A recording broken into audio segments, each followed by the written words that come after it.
নমস্কার। আপনারা যখন আমার এই চ্যানেলে এই ভিডিওতে চলেই এসেছেন, তখন ধৈর্য ধরে আর ২-১ টা কথা শুনেই নিন। আর আপনারা যদি এই চ্যানেলে পুরনো হন, তাহলে সামনের ১.৫ মিনিটের বকবকানি স্কিপ করে আপনারা ডিরেক্টলি চলে যেতে পারেন এই টাইম স্ট্যাম্পে। তো এই ভিডিওগুলো দেখে আপনাদের মনে হতেই পারে যে, এ কি পাগলামো চলছে? তো বেসিক্যালি আমার যেটা মনে হয় যে, ঠিক আমাদের মতোই আমাদের চারপাশটা প্রতিনিয়ত চেঞ্জ হয়ে চলেছে।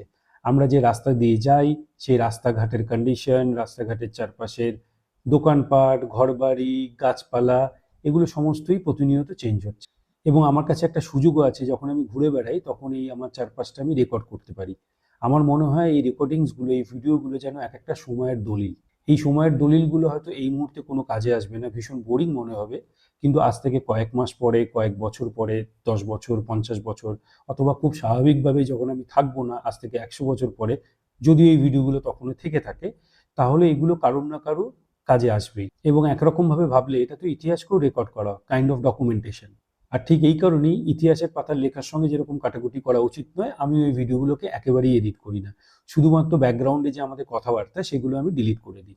আপনাদের যদি মনে হয় আমি যে কাজটা করছি, যে ভিডিওগুলো বানাচ্ছি, তার মধ্যে কোনো রকম ভ্যালু আছে, তাহলে আপনারা কি করতে পারেন? ১, আমার চ্যানেলটা সাবস্ক্রাইব করতে পারেন, তাতে আমি খুব উৎসাহ পাবো। ২, ভিডিওগুলো দেখতে পারেন, যদিও সেটা একটু বোরিং মনে হতে পারে, কিন্তু ইউটিউবে সুযোগ আছে যে আপনি স্পিডটা বাড়িয়ে ভিডিওগুলো কমপ্লিট করতে পারেন। ফলে তাতে আমার ভিউ বাড়বে।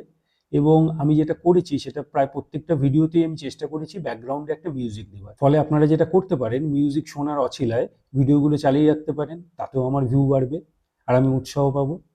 আর আপনাদের যদি এই কাজটা ভালো লাগে বা খারাপ লাগে বা অন্য যে কোনো ধরনের যদি কোনো রকম মতামত থাকে, তাহলে প্লিজ কমেন্ট করে জানাবেন। ভালো থাকবেন। নমস্কার।